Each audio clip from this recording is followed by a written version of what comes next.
आजचा दिवस साधा नाही, कारण आज आला आहे शनी अमावास्या आणि शनी जयंतीचा दुर्मिळ असा योग. मानलं जातं की आजच्या दिवशी केलेली प्रार्थना, दान आणि जप अनेक पटींनी फळ देतात. जर तुमच्या आयुष्यात सतत अडथळे येत असतील, काम होत नसतील, मन अशांत असेल, तर आज हा छोटासा उपाय नक्की करा. पिंपळाच्या झाडाजवळ तेलाचा दिवा लावा, ओम शनेश्वराय नमः मंत्राचा जप करा आणि गरजूंना अन्नदान करा. शनिदेव शिक्षा देत नाहीत, ते फक्त कर्माची जाणीव करून देतात. कदाचित आजचा दिवस तुमच्या आयुष्यातील वाईट काळ संपवण्याची सुरुवात ठरू शकतो आणि शनी अमावास्या आणि शनी जयंतीचा दुर्मिळ योग तुमचं नशीबही बदलू शकतो. तर या दिवशी पितृदोष, शनिदोष आणि जीवनातील अडथळे कमी करण्यासाठी पूजा केली जाते. शनिदेव कर्माचे फळ देणारे देव मानले जातात.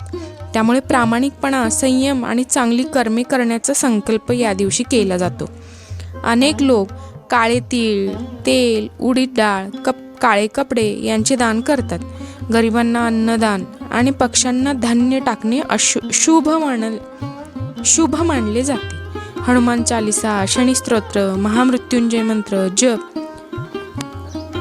मानसिक शांती मिळते. या जपांनी मानसिक शांती मिळते. तर या दिवशी काय टाळावं? तर कोणाचाही अपमान करू नये, खोटे बोलणे, भांडण किंवा वाईट विचार टाळावेत. विनाकारण राग करणे अशुभ मानले जाते. शनी शिक्षा देत नाहीत, तर ते आपल्या कर्माचे आरसे दाखवतात. आजचा दिवस बदलाची सुरुवात बनू शकतो. तर वरती मी खाली सांगितलेला एक उपाय आहे, तो तुम्ही आवर्जून करून बघा. मंडळी नमस्कार. आज आहे 16 मे, शनिवारचा दिवस आणि आज खूप अत्यंत खास आणि दुर्मिळ दिवस आहे. का माहिती आहे का? कारण आज आहे शनी जयंती आणि शनी अमावास्या, जो की अत्यंत दुर्मिळ योग आहे. एकाच दिवशी आलेली आहे शनी अमावास्या आणि शनी जयंती.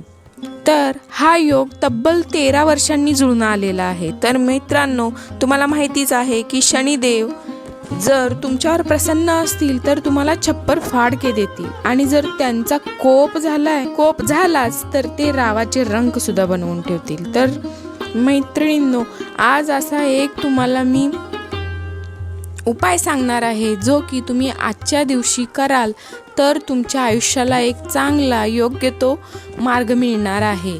तुम्हाला तुमच्या